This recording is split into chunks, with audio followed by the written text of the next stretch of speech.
Assalamualaikum warahmatullahi wabarakatuh. Selamat datang kembali di channel Mr. Zack Pendongeng Horor. Halo, apa kabar teman-teman sekalian? Apa kabar? Semoga kita semua oleh Allah selalu diberi rezeki yang luas, kesehatan yang prima, dan kebahagiaan hidup dunia dan akhirat. Amin ya robbal alamin. Untuk kesempatan pada malam hari ini, Mr. Zack akan bercerita mengenai kisah seorang kawan yang mendapat kiriman guna-guna atau kiriman teluh dari seseorang.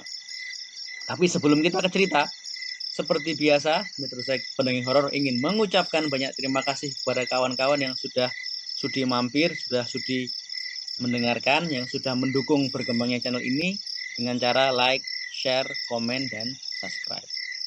Hal jazaul ihsani ilal ihsan.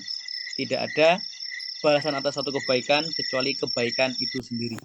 Bagi teman-teman yang sudah berbuat baik, semoga kebaikan teman-teman dibalas oleh Allah dengan kebaikan yang lebih baik lagi. Bagi teman-teman yang mendengarkan tapi belum subscribe, mohon di-subscribe supaya Mr. Zack lebih bersemangat lagi dalam membuat konten terbaru yang akan menghidrasi rasa haus horor teman-teman sekalian. Dan apabila ada teman-teman memiliki kisah-kisah mistis dan ingin berbagi, Mr. Zack terbuka, alamat ada di kolom deskripsi. Oke, kita ke cerita. Cerita ini menurut narasumber karena dianggap oleh beliau ini cukup sensitif, jadi ada beberapa yang mungkin nanti tidak perlu didetilkan gitu ya. Sebutlah narasumber ini Mas Gun. Mas Gun ini mendapat atau keterima bekerja di suatu perusahaan di ibu kota Jakarta. Beliau ini orang rantau, berasal dari Jawa Tengah dan bekerja di Jakarta. Di Jakarta karena orang rantau, Mas Gun ini mencari kontrakan atau kosan gitu ya, yang sebisa mungkin dekat dengan kantor di mana Mas Gun ini bekerja. Oke, singkat cerita, setelah Mas Gun ini mendapat kontrakan, Mas Gun ini ya rutin lah ya, berangkat pagi, pulang paling cepat adalah maghrib, kadang pulang jam menjelang isya jam 7:30. Hanya saja di kontrakan tersebut, kontrakan rumah petak tersebut, ada seseorang yang masih kerabat dari pemilik kontrakan ini, itu yang memelihara banyak sekali kucing. Nah, banyak sekali kucing. Hanya saja kucingnya ini, mohon maaf, sering sekali membuang kotoran sembarangan di teras-teras rumah-rumah petak sewaan itu. Salah satunya di teras atau di kontrakan Mas Gun ini. Mas Gun ini menekankan bahwa beliau ini bukannya membenci kucing atau tidak suka dengan hewan peliharaan, bukan, tapi beliau lebih kepada bahwa kalau orang sudah berkomitmen untuk memelihara hewan apapun itu, tolong dikondisikan supaya hewannya tidak mengganggu tetangga atau orang lain. Karena kalau buang kotoran sembarangan itu selain aromanya tidak sedap, mudah potensi terjangkit penyakit, maupun bisa jadi secara nggak sengaja misalkan terinjak atau kena celana, kita nggak tahu, buat sholat kan menurut Mas Gun ini nggak sah. Mas Gun coba untuk berkomunikasi ya dengan ibu pemilik kucing ini, ya kita samakan saja siapa ya, Ibu N lah ya, ini bukan nama inisialin, nama samaran aja lah, Ibu N ini. Tetapi keluarga Ibu N ini tidak tidak menerima dengan baik gitu, malah sebaliknya ya, malah menuduh atau menganggap Mas Gun ini tidak suka dengan hewan kucing. Padahal Mas Gun ini bukan nggak suka, tapi lebih kepada menekankan bahwa kotorannya hewan itu potensi penyakit dan aromanya kan nggak enak dicium gitu. Tapi yang terjadi adalah Mas Gun ini dilabrak atau dipersekusi gitu ya, dipersekusi oleh keluarga dari Ibu Eni. karena dilabrak dan dipersekusi ya kan jadi apa ya, jadi rame gitu kan, jadi rame sampai kemudian boleh dibilang dimediasi oleh tokoh masyarakat di situ ya, dimediasi. Dan kemudian karena kondisi sudah tidak kondusif ya, Mas Gun ini bermaksud kalau nanti sudah habis periode kontraknya ini mau cari kontrakan baru lah. Sebelumnya kan Mas Gun ini boleh dibilang ya berangkat pagi pulang malam ya, kepada tetangga kiri kanan sesama pengontrak ya mungkin hanya sekedar basa-basi ya, say hi dan sebagainya. Tapi semenjak dia dilabrak, dipersekusi itu kan banyak tetangga yang kenal gitu, orang-orang rantau gitu. Kemudian banyak tetangga ya, nggak satu nggak dua, banyak itu juga bercerita kepada Mas Gun, memang keluarga Ibu N ini memang seperti itu, seperti demikian, tidak mau kalah, cari menang sendiri. Kalau bicara kucing itu kayaknya sensitif sekali ya, apa namanya, hampir semua atau semua pengontrak di situ bukannya tidak suka dengan kucing. Kita semua sayang kucing, cuman tolong dikondisikan supaya kotoran-kotoran ini tidak kemana-mana. Karena kan selain aromanya yang nggak enak, juga mudah terjangkit penyakit. Jadi memang seperti itu. Sampai kemudian suatu ketika Mas Gun ini bersumpah bukan dia pelakunya. Mohon jangan ditiru ya. Sampai suatu ketika ada seseorang entah siapa di antara para penyewa rumah kontrakan tersebut yang mencoba untuk meracun kucing. Mohon maaf ini jangan ditiru.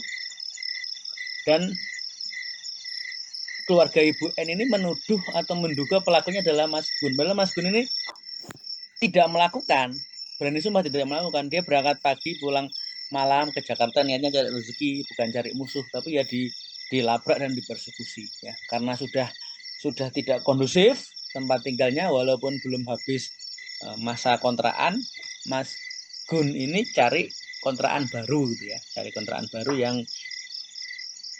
menghindari kontrakan lama. Oke, setelah pindah ke kontrakan baru, beberapa hari setelahnya ini Mas Gun ini mulai penyakit gatal-gatal, terutama di lipatan-lipatan kulit seperti di bawah leher, kemudian di bawah ketiak, mohon maaf di selangkangan, di belakang, di lipatan lutut itu gatal. Digaruk gatal sekali sampai kalau digaruk itu luka, dan luka itu berair ya, berair dan memang gatal. Mas Gun ini belum berpikir ke arah bahwa dia ini dikirimi guna-guna, tidak. Malah berpikir apakah ini karena air gitu ya. Mohon maaf ya. Tidak bermaksud untuk menyudutkan suatu daerah di Jakarta, tidak. Cuman pikirnya Mas Gun ini apakah karena memang air ya, karena yang namanya Jakarta itu kan tempatnya padat, airnya bisa jadi tercemar. Tapi tetangga kontrakan biasa-biasa aja sih, nggak gatal-gatal, nggak apa. Sampai habis obat, pindah dokter itu nggak habis-habis, nggak sembuh-sembuh ya.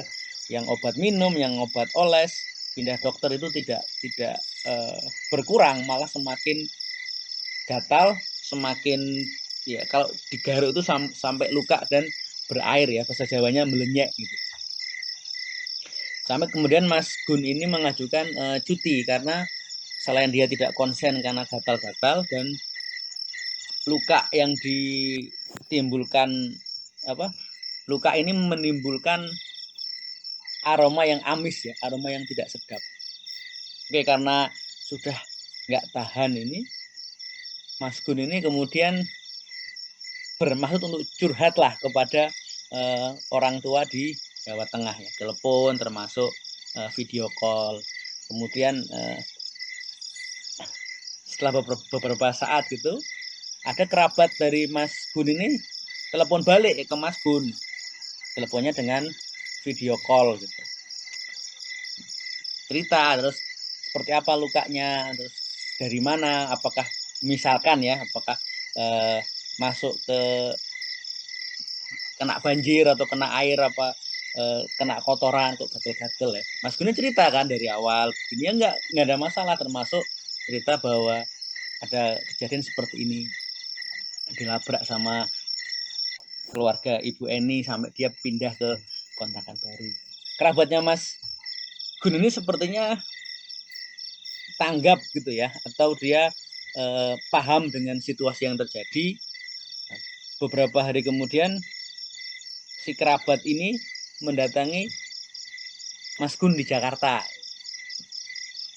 Tanya alamat ya, dari WA kan bisa kan ya, datang ke Jakarta. Nah di Jakarta ini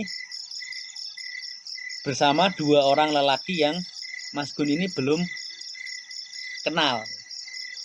Ternyata 2 orang itu boleh dibilang ahli spiritual. Kita samakan saja namanya sebagai Ustadz Ali dan Ustadz Umar, nama samaran.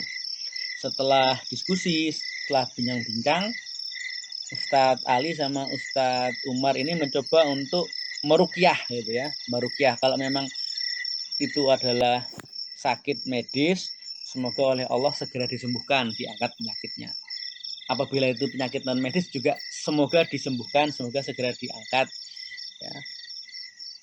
Oke, singkat cerita di ruqyah, kemudian didoakan dengan ikhtiar berobat juga. Betul atau kebetulan setelah di ruqyah ini luka-luka gatal yang berair yang berbau amis ini semakin lama semakin sembuh dan semakin sembuh ya. Semakin sembuh, bahkan tidak ada bekasnya.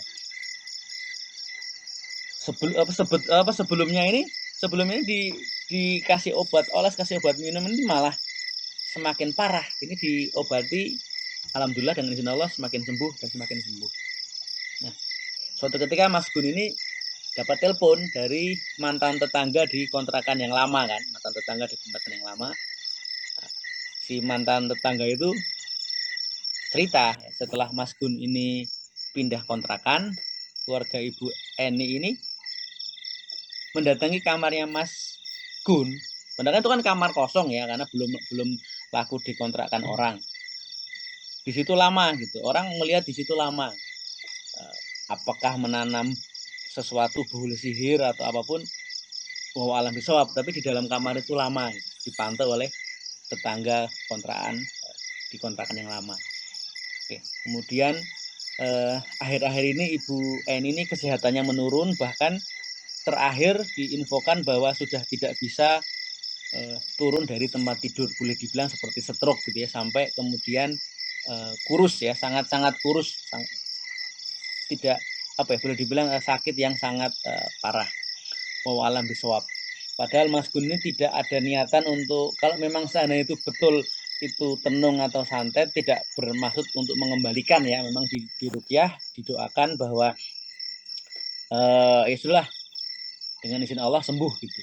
Yang Mas Gun yakini, juga Mr. Zack yakini adalah dalam Quran kan disebutkan ya, bahwa barang siapa berbuat kejahatan sebiji zarah atau sebiji atom, maka dia akan menuai balasannya. Jadi bisa jadi kalau memang itu betul ya, betul atau kebetulan ya, dengan izin Allah berbalik kepada pengirim tenung atau pengirim guna-guna. Wallahu a'lam. Baik, demikian cerita untuk malam hari ini ya. Semoga teman-teman sekalian terhibur. Sebelum Mr. Zack Pendongeng Horor undur diri, sekali lagi ingin mengucapkan banyak-banyak terima kasih untuk teman-teman yang sudah mendukung berkembangnya channel ini melalui like, share, komen, dan subscribe. Mr. Zack undur diri. Wassalamualaikum warahmatullahi wabarakatuh.